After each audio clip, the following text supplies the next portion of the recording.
determinant cost of remaking so many schools. It goes from making new nameplates to stationery to the substantial resources that have been sunk into the public hearings, the educational impact statements and all of that we have had thus far. Taken together, these costs will likely dwarf the amounts DOE expects to obtain in SIG funding, even before accounting for the unquantifiable but very real costs of lives disrupted. And this is particularly true when you sever relationships with caring adults for at-risk children who populate a lot of these schools. It strains credulity that this cost will be justified by the results of a strategy that relies primarily on replacing personnel according to fundamentally arbitrary criteria.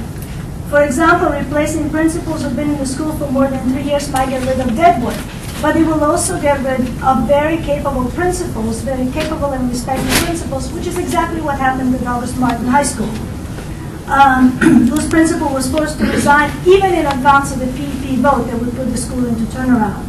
Again, DOE picks and chooses what aspects of the model it wants. We know that under transformation, principals are supposed to be replaced if they've been in the school for more than 3 years. And the state guidance says there's no exception if the principal has been in more than 3 years. Turns out that John Dewey's principal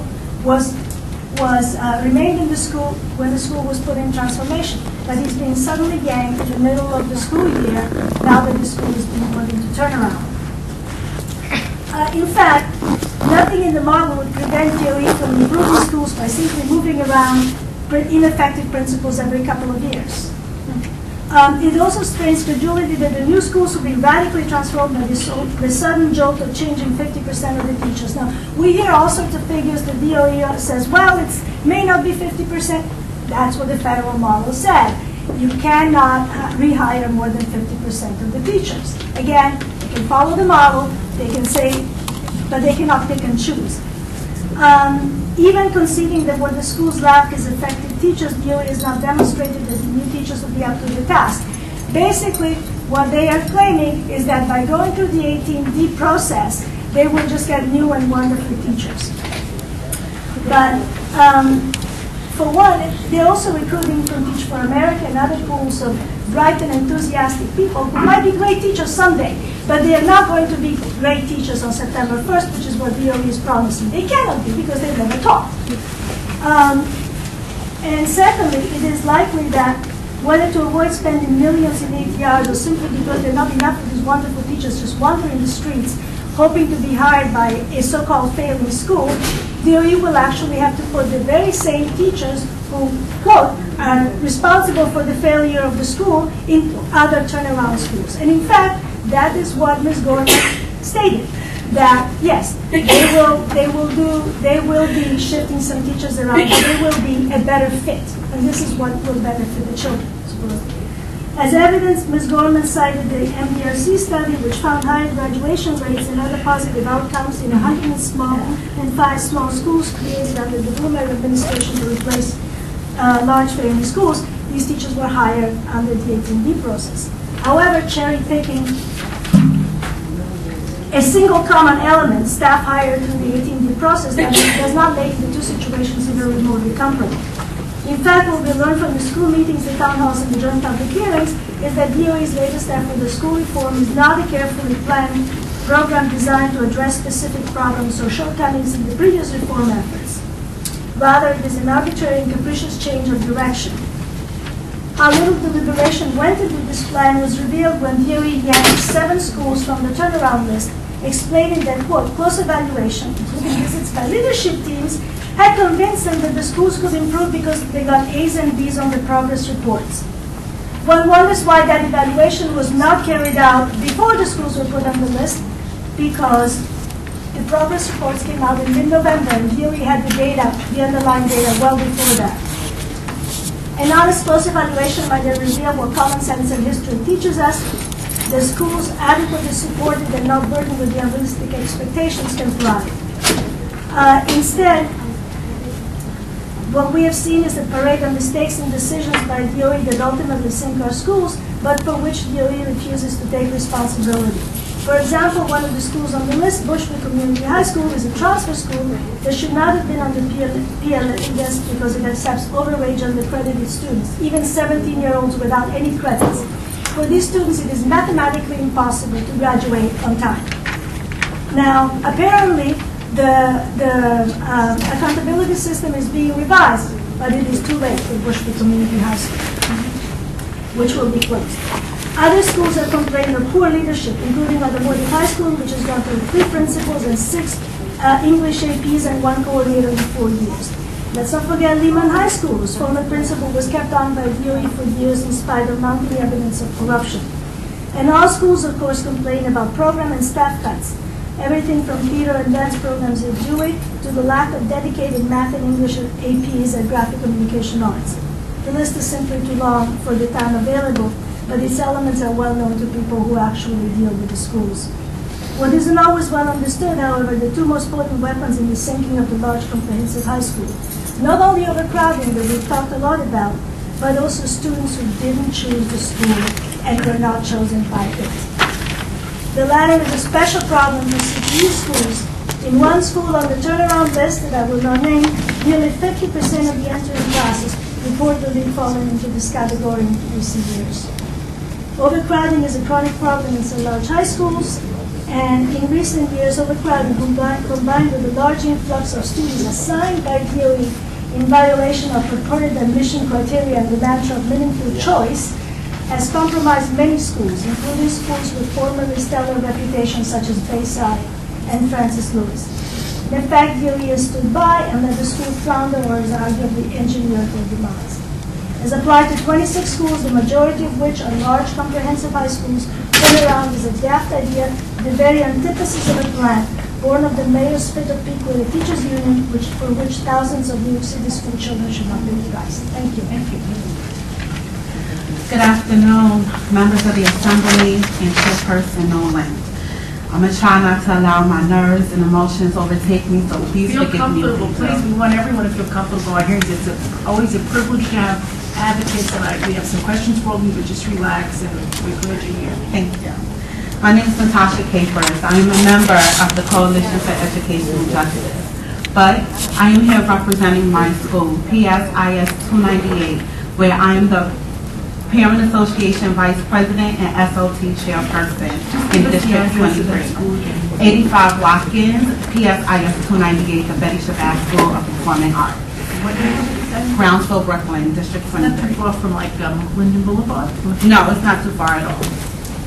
Maybe I'll get a chance to come out and see if that's close to where I live. Well, we welcome you. Currently, we are losing our middle school through Mayor Bloomberg's closing policy. We are, at 298, the truest definition of a community school. I am an alumnus of 298. I graduated too many years to try to go back and remember. And now my children are there as well. I have 2 boys, ages 6 and 8. The staff in the building, some of which have been there since I was a child, not too much older than my children are now. We are being truncated. We are phasing out our current middle school, and a new middle school under a new name will take its place in the next few years. How this change will help to better educate students in my community still has not been clearly or satisfactorily answered to me or anyone else. The DOE has found funds to open and operate a completely new school, but there are not any funds for my school to have an operational library or librarian. We currently have space for a library, but without a librarian, books, technology, it is not being utilized. We also don't have any up-to-date technology. Our computer lab is made up of first-generation Apple computers. When Chancellor Walcott was asked by parents from my school, how can we properly educate our students for things like the upcoming ELA exam? Without a library, we were told that we didn't need one. It wasn't necessary. But more importantly, I am also here to speak for all the Black and brown children of New York City that look like my 2 children, Brandon and Devin. 4 years ago, we as a country did what most people thought impossible. We elected our first African American president. On election night, I allowed my children to stay up late so they could see history happen. I turned to them with overwhelming pride and tears in my eyes and told them, yes, it's true. With hard work, dedication, and staying in school, you can become anything you want. I am sad to say that with an education from the New York City Department of Education, that is a lie. Under Bloomberg's 10 years as mayor, only 13% of Black and Latino children graduate college and career ready. He has already closed 117 schools. This year, nearly half of the schools the mayor is closing are new ones that were opened under his administration. So if only 13% graduate college and career ready, what happens to the other 87%? Well, they were undereducated, so now they're underemployed and underpaid. They fill our prisons, they become homeless, they become members of our city, of our society that we ignore, that we demonize, and that we do our best to hide away. But these were once children sitting in our New York City schools with eyes as bright as the sun that the DOE sold a bill of goods to, but never fulfilled their promises. Bloomberg, his administration, and the DOE has failed them and has failed us as parents. Bloomberg now wants to turn around 26 schools. We have put a report out, turn around or tear down. We say that turnaround model is a risky and reckless strategy that will hurt academic futures of more than 35,000 students. This has nothing to do with educating our kids. Better, this is everything to do with politics. There's no research indicating that the turnaround model will effectively improve schools. Not a single study shows positive results for replacing half the staff of the school. Half the staff.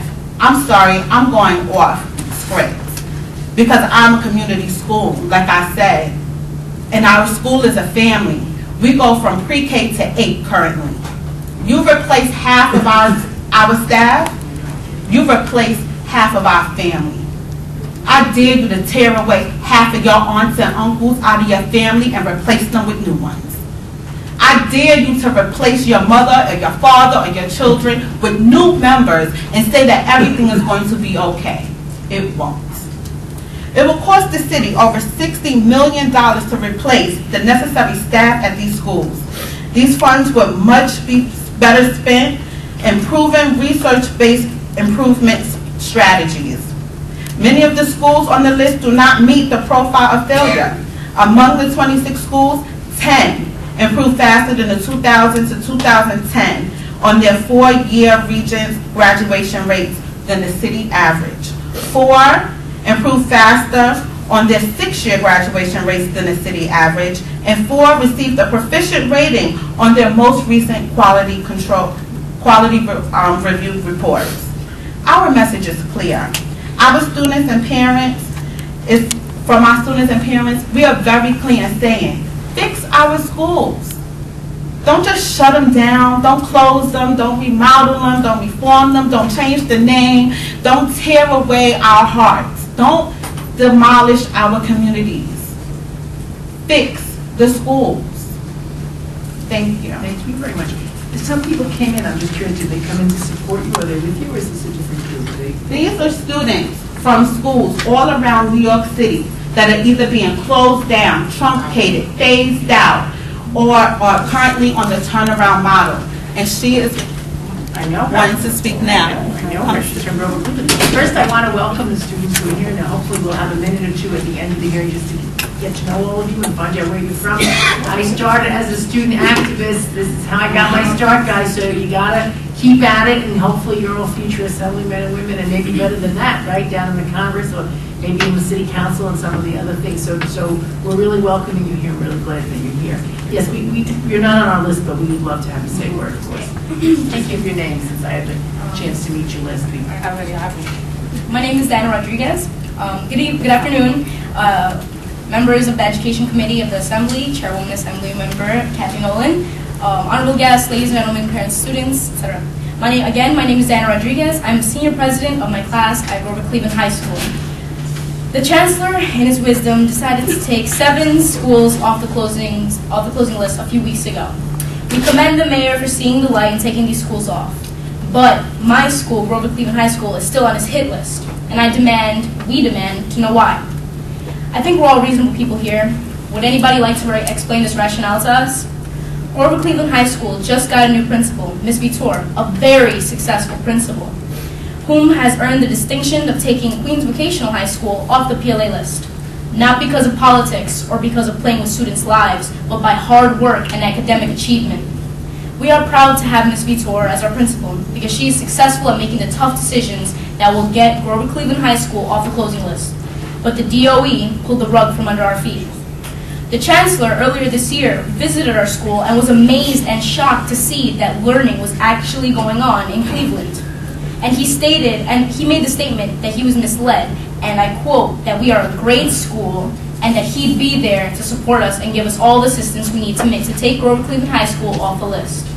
And that he would help us make our school a school that we can all be proud of. He lied to us. What kind of role model is a chancellor who lies to students to make himself look good? I don't know. Where is his loyalty to the students? He always said, as did the mayor, that the students must always come first. But they are not aware of the lives that they will disrupt by closing or actually closing this turnaround model on Grover Cleveland High School and replacing them with inexperienced teachers. What kind of person is the chancellor, knowing very well that he lied to us? We cannot trust the chancellor anymore. He should be held in contempt in court, in the eyes of the people, in the people's court, because these are our schools. This is my education that he's messing with. These are the students' lives that he is going to disrupt, as well as mayors. We are a predominantly immigrant school, and do we not have equal rights? Is this the message he would like to send to the rest of the world? That immigrants are treated as second class? Education is a given, born right, and not a privilege.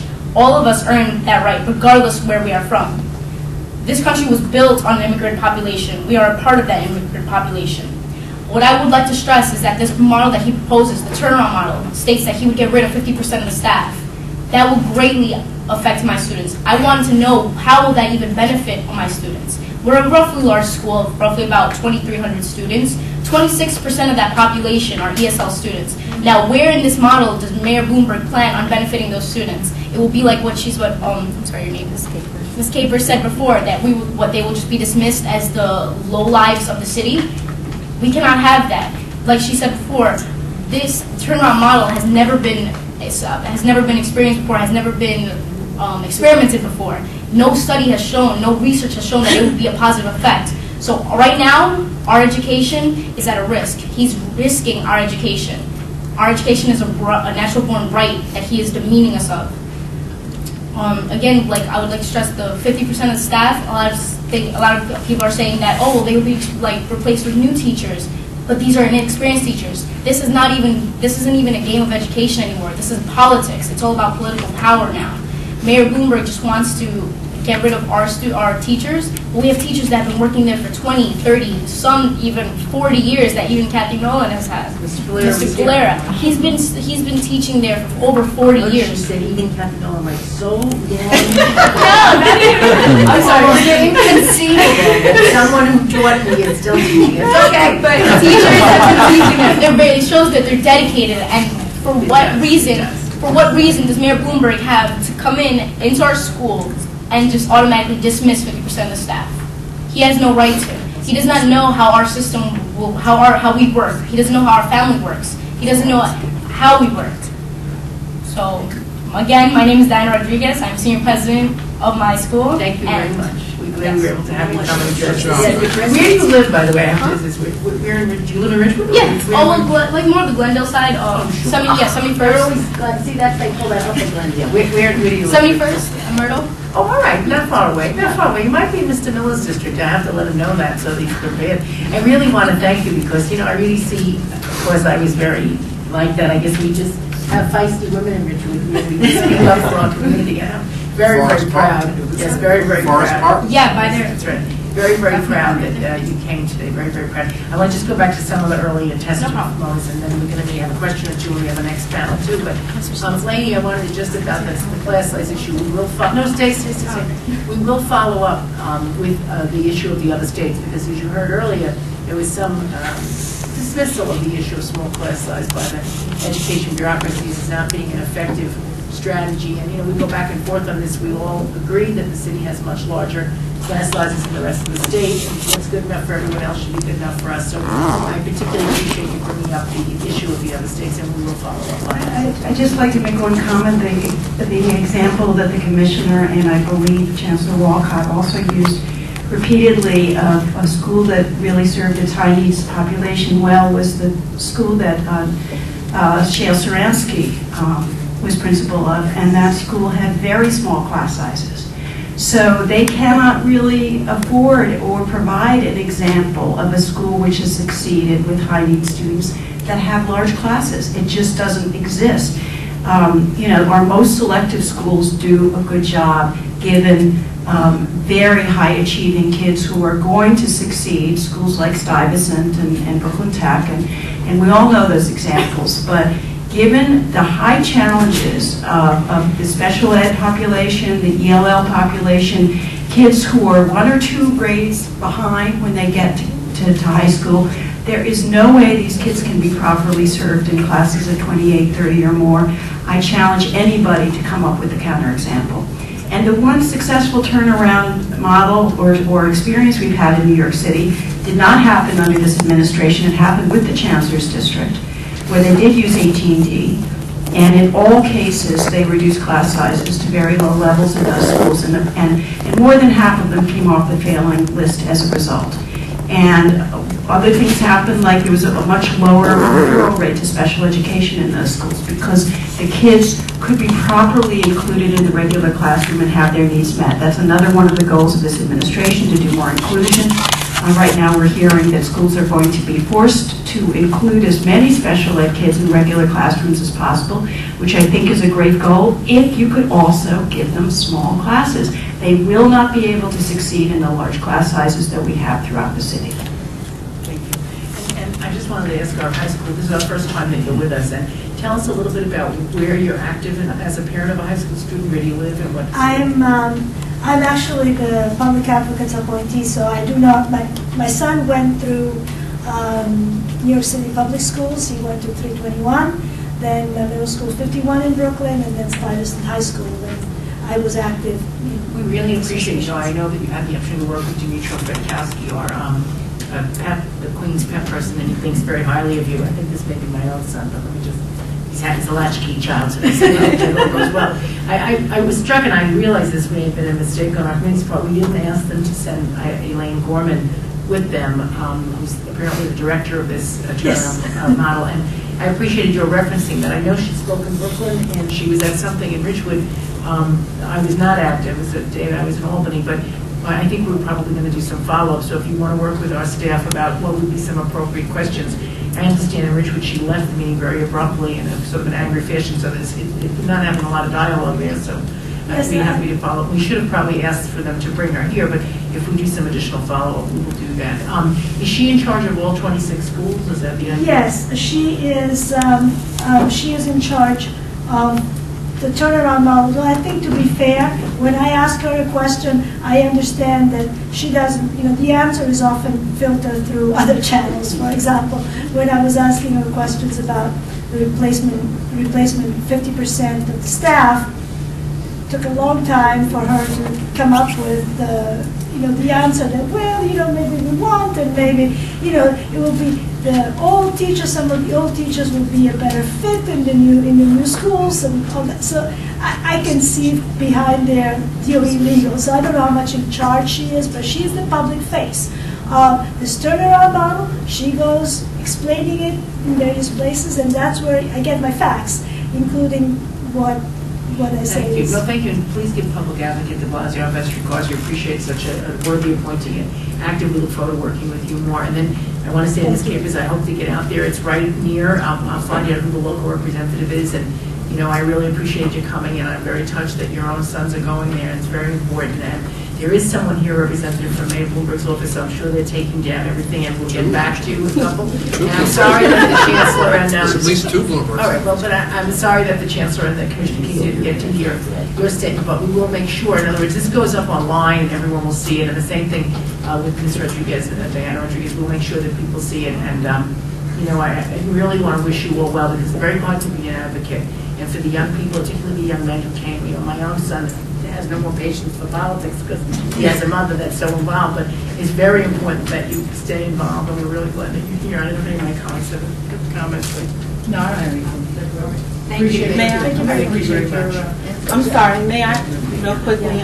I just would like to say, is it possible for each of our students to at least be able to introduce themselves and identify the schools that I want to they're just call from? the people of the other, we had Elizabeth Dewey, the teacher at John Dewey. Is she here? Yeah. Okay, so we'll have her come up front. Got to let our remaining witnesses. Yes, Dirk Peters, teacher at Schaumburg Satellite Academy. Please come up. And Noah Gutbaum, who I thought I saw earlier, but okay. So as they're coming up, why don't we just quickly let the young people just introduce yourselves. If you'd like to, the gentleman in the red shirt, we'll start with you, the burgundy shirt. Yes. Your name and your school. I'm sorry, you better say it a little louder.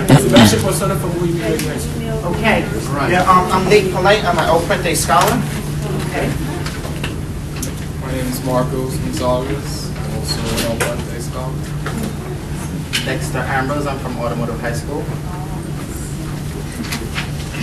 I'm Mikhail McFarland. I'm from Sheepshead High School. Okay, Brooklyn.